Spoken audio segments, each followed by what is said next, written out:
서울의 중심, 교통 좋고 살기 좋은 곳에 위치한 한 아파트. 앞으로의 노후 준비를 위해 착실하게 하나하나 계획을 세우고 준비해 나가는 한 사람이 있습니다. 올해 31살의 젊은 주부 박현정 씨. 이곳은 박현정 씨와 남편, 그리고 두 아이가 살고 있는 보금자리인데요. 좋은 집에서 알콩달콩 잘 살고 있는 줄 알았더니 이사 준비를 하네요. 여보세요? 예, 사장님 안녕하세요. 저 10월 2일 날 이사 갈 사람인데요. 어디 통화하신 거예요? 이삿짐 센터예요. 저기 김포 쪽으로 이사를 가요. 얼마 전 아파트를 분양받아 이사를 가기로 결심했는데요. 이사 준비로 신경 쓸 일이 많아 몸은 고단하지만 마음만은 든든합니다. 전세로 살다가 제 집이 생기니까 이제 이사 다닐 걱정 안 해도 돼서 좋죠. 전세 탈출, 현정 씨에게도 고민이 있는데요. 현정 씨는 현재 전세로 살고 있는 집을 구할 때 전세자금 대출을 받았습니다. 겨우 전세자금 대출을 다 갚고 나니 또 다른 대출이 생겼는데요. 이번에도 역시 집 때문입니다. 이번에 이사 가는 집의 분양가는 3억 3천만 원. 그중 2억 원을 대출받았는데요. 저희가 총 2억을 받았는데요. 1년 동안 거치 기간이 지나고 15년 만기 상품이니까 그게 한 달에 원금이 110만 원, 그리고 이자는 60만 원 정도 해서 170만 원씩 이렇게 납부가 될 예정입니다. 현정 씨 가족의 한 달 수입은 400만 원. 이 중 생활비로 200만 원 가까이 쓰이는데요. 식비와 부부의 휴대폰 요금, 문과금 등 거의 모든 지출 금액이 생활비에 포함됩니다. 지출 내역 중 가장 큰 부분을 차지하는 것은 보험료인데요. 가족 모두 실비보험을 가지고 있고 남편은 종신보험, 현정 씨는 치아보험을 가지고 있습니다. 이렇게 나가는 보험료가 한 달에 45만 원 상당입니다. 또 기름값도 만만치 않다는데요. 그렇다면 전세자금 대출금은 어떻게 갚을 수 있었을까요?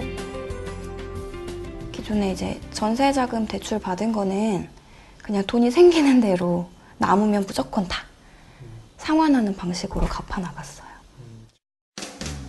현정 씨는 청약저축으로 10만 원씩 5년째 붓고 있습니다. 지금 뭐 보시고 계신 거예요? 저 지금 청약 보고 있어요. 드신 지는 올해 얼마나 되셨어요? 남편이 결혼 전부터 가지고 있던 거라 2009년부터 가입이 되어 있는데, 그래도 요즘에 좀 경기가 그래서 이자율이 높지 않잖아요. 적금 같은 것도. 근데 다른 거보다는 그나마 금리가 좀 좋은 것 같아서 유지하고 있는 거예요. 연금도 가지고 있습니다.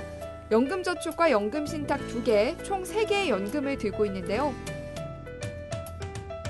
신한은행 연금형으로 25만 원 들어가고, 저축보험으로 10만 원, 그리고 청약저축으로 10만 원이에요.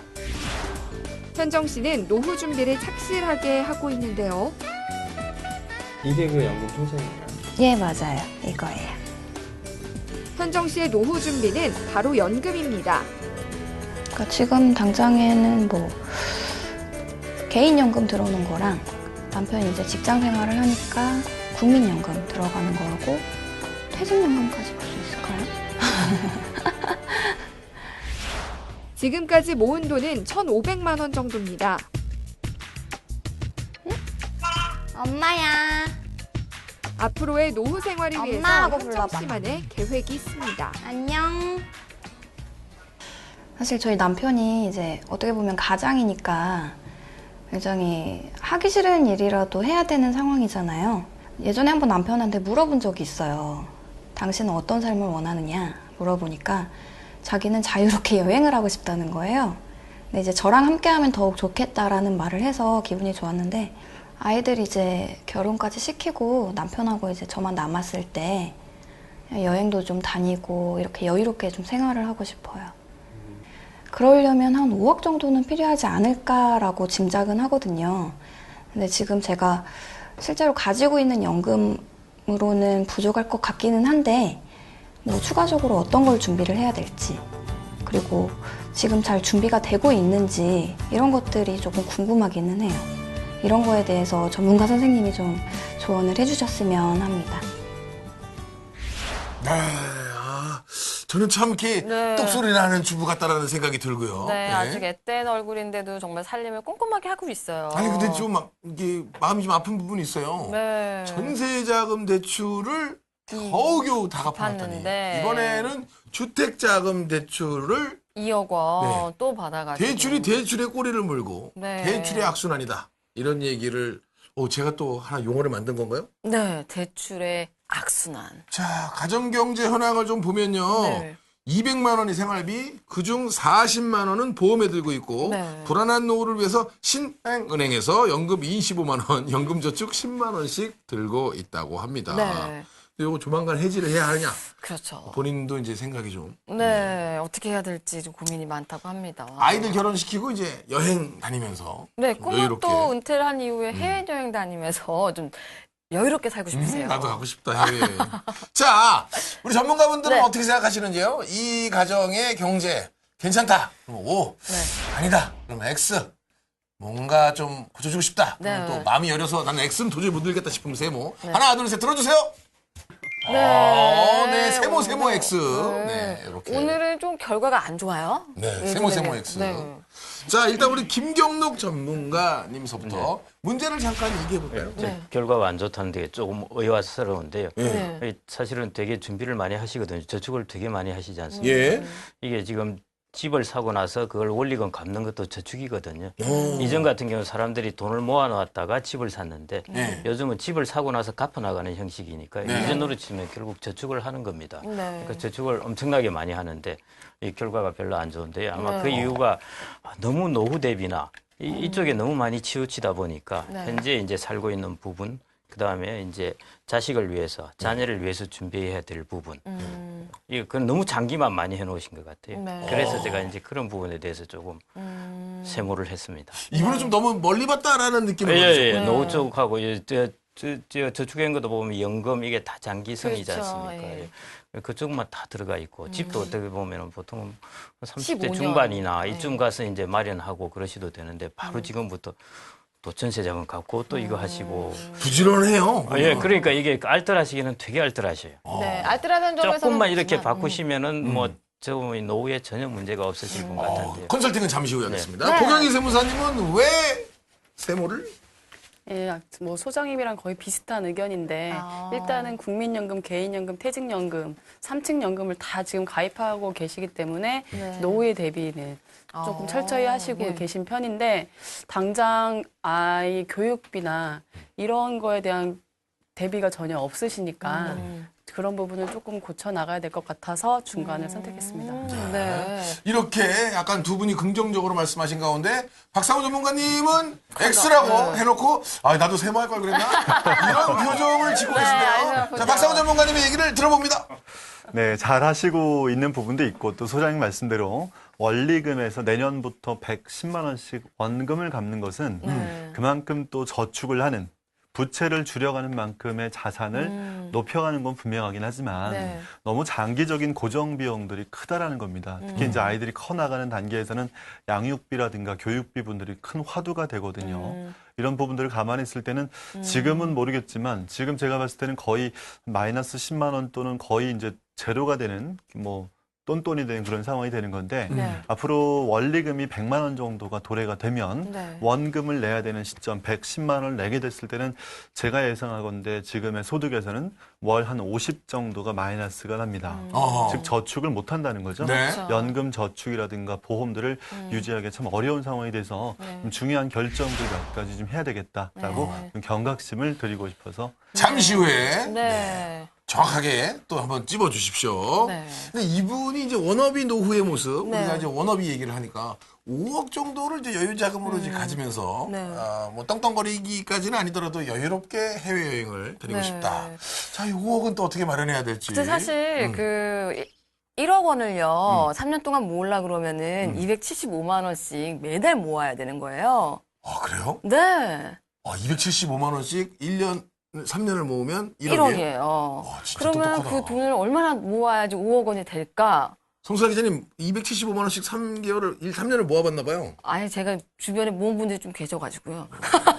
알겠습니다. 그러니까 너무 힘든 돈이에요. 275만 원씩. 네. 그러면 그러면 이제 한 3년이잖아요. 15년 모으면 되네. 그렇죠. 15년 모아야지 그 노후에 원하는 5억 원을 마련할 수가 있어요. 자, 우리 전문가님들이 해결해 주실 겁니다. 먼저 네. 우리 김경록 소장님 어떤 컨설팅을 저 가정에 아까 해주실까요? 이제 5억을 아까 여쭤보셨는데 네. 이분 보시면은 저축은 충분히 해서 그거는 걱정하실 필요 없습니다. 제가 초반에 노후를 너무 잘 준비를 하고 계신다는데 예를 들어 국민연금 같은 경우 지금 뭐 신경은 안 쓰시지만 18만 원씩 들어가고 있는 거고요. 네. 그다음에 퇴직연금도 대충 보니까 한 30만 원 정도는 들어가실 거거든요. 네. 예. 그다음에 아까 또 개인연금 부분 해가지고 45만 원. 예. 이것만 하더라도 돈이 벌써 지금 한 90만 원 정도 들어가시는 데다가 네. 그다음에 저 주택 원금 상환하는데 또 110만 원. 이 정도 하시니까 이 부분은 실질적으로 거의 매월 200만 원 정도를 자산 축적을 하고 계신 편입니다. 네, 소장님 말씀대로라고 하면은요, 네. 사실 그 대충 봤을 때 한 400만 원 벌고 있으면 강제 저축을 200만 원 정도 지금은 그 정도 하고 계신 그럼 겁니다. 지금 대출금도 결국엔 저축으로 그렇죠. 보시는 거예요. 왜냐하면 주택이라는 자산이 쌓이니까 나중에 주택이라는 자산을 팔면은 바로 그게 현금으로 되지 않습니까? 그러니까 5억 부분은 사실은 이 정도 알뜰하게 저축을 하시면은 별 걱정은 없으신데요. 아하. 네, 너무 방금 저희 박 팀장님께서 이야기하셨듯이 장기성 자산으로 네. 너무 많이 투자를 하시다 보니까 네. 애도 두 명이고 하니까 이 부분에 향후 목적성 자금이 반드시 필요합니다. 목적성? 예. 그래서 그리고 유동성이 없지 않습니까? 지금 네. 단기성 자금이 없고 다 장기에 묻어 놓으니까요.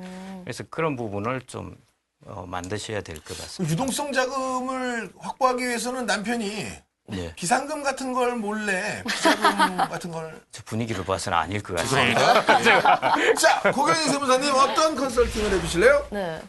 아니, 저는 뭐 이 가정에 지금 대출 금액에 대한 게 많잖아요. 네. 주택을 담보로 해서 대출을 받았기 때문에 그 부분에 대한 소득공제 혜택이 있다는 것을 좀 알려드리고 싶습니다. 네. 일단 뭐 장기적으로 그 주택을 담보로 해서 기준시가 4억 이하 주택을 대출 받았을 때에는 15년 이상 장기 대출을 받는다면 네. 그 대출의 이자 상환액에 대해서 네. 기본적으로는 500만 원, 최고 1,500만 원까지 소득공제 혜택을 제공해주고 있거든요. 지금 저 집한테 딱 맞아요, 지금 그죠. 그게. 그쵸. 예. 그러니까 네. 뭐 기본적으로는 500만 원인데 네. 지금 이번에 세법 개정안에서 발표한 거는 장기 15년 이상이 아니더라도 고정금리거나 뭐 이자만 상환하는 기간 없이 네. 이자랑 원금이랑 같이 상환을 한다면 10년 대출 받더라도 300만 원까지 공제를 해주겠다라고 발표는 했어요. 네. 근데 이 부분은 여러분들이 좀 아셔야 될 게 만약에 10년을 대출받을 수 있다고 하더라도 그때 상환 수수료가 그러니까 중도 상환했을 때 상환 수수료가 어떻게 되는지를 파악해 보고 네. 이왕이라면 15년으로 장기적으로 대출을 받으셨으면 좋겠다고 말씀드리고 싶습니다. 세무적으로는 좀 15년 쪽으로 좀 길게 가는 게 좋겠다. 네, 그 이유가 뭐냐면 만약에 10년으로 받았을 때는 300만 원이라고 했잖아요. 네. 근데 15년으로 받았을 때는 500만 원인데 이게 보통은 은행에서 중도 상환 수수료가 5년이 지나면 네.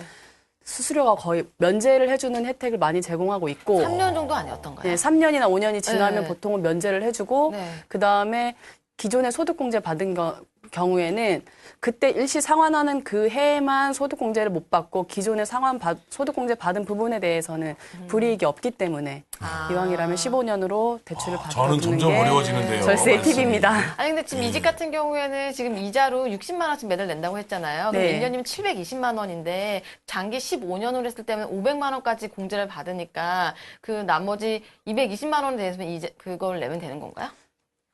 이게 소득공제 혜택을 받는 거거든요. 연말정산할 때 소득공제 혜택을 받는 것이고 이 가정이 지금 15년 대출이에요. 그러니까 네. 딱 맞는 것 같아요. 네. 그렇죠. 만약에 이 가정이 만약 고정금리이거나 거치 기간은 있다고 하셨으니까 만약 고정금리라면 네. 1,500만 원까지 공제를 받으실 수가 있는 겁니다. 네. 자, 박상훈 전문가님 아까부터 굉장히 할 말이 많으셨는데. 네, 기다리고 계셨어요. 지금 눈빛이 반짝반짝하십니다. 알려주세요. 네. 네, 오늘 주제가 노후 워너비인데 네. 아까 이제 아내분께서 남편한테 어떤 삶을 살기 원하느냐라고 물어봐서 이제 노후의 여행이라든가 좀 한적하게 생활을 보내고 싶은 것 같습니다. 근데 저는 이 가정에게 노후 생활에 대한 삶에 대한 대화도 중요하지만 앞으로 직장이라든가 양육이라든가 교육에 대한 가치관들이 분명히 잘 좀 확립이 됐으면 좋겠습니다. 제가 상담을 할 때 단적으로 부동산, 하우스푸어로 힘들어하는 분들한테 첫 번째 여쭤보는 게 뭐냐면 집 살 때 함께 결정했냐? 그 결정의 과정들이 굉장히 중요하거든요. 혹시 친정이라든가 양가 부모님한테 어느 한쪽에 좀 이렇게 무리하게 부탁을 했거나 좀 균형적이지 않고 어느 한 사람의 주도적인 결정으로 인해서 집을 샀다라면 지금은 괜찮겠지만 나중에 좀 변화가 생길 때 그만큼 재무적인 갈등들이 많이 생길 수 있겠다. 네. 아까도 말씀했듯이 집을 산다는 거는 원금을 갚는 것만큼을 저축한다는 기능이 있긴 있겠지만 네. 돈을 떠나서라도 이 부부가 겪을 수 있는 그런 갈등의 요소를 생각한다면 충분히 노후에 대한 워너비도 중요하지만 지금 삶에 대한 좀 더 현실적인 접근과 대화가 중요하겠다. 두 번째는 뭐냐면 아까 보험료가 40만 원 나간다고 말씀했거든요. 네. 지금 아이들이 어린 상태에서 남편의 외벌이 소득에서 보험료가 40만 원 나가는 너무 거는 많죠. 보험료만 해도 많습니다. 네. 저는 가정경제에서 돈을 좀 지켰으면 좋겠는데요.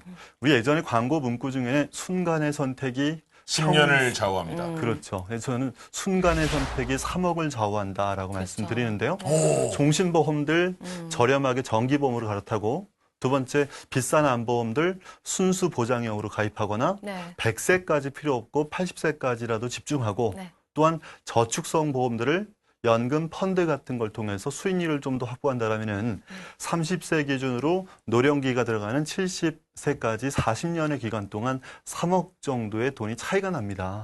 이런 돈들을 좀 살려내서 네. 노후의 워너비들을 좀 이뤄나갈 수 있게끔 목표를 분명히 좀 세웠으면 좋겠습니다. 저 박준영 씨한테 여쭤보고 싶은 게 저한테? 예, 만약에 박준영 씨가 이제 노후 은퇴를 해서 전 세계 일주를 다니고 싶어요. 이분처럼요. 워너비 노후잖아요. 그럼 과연 그 돈이 얼마나 들까요?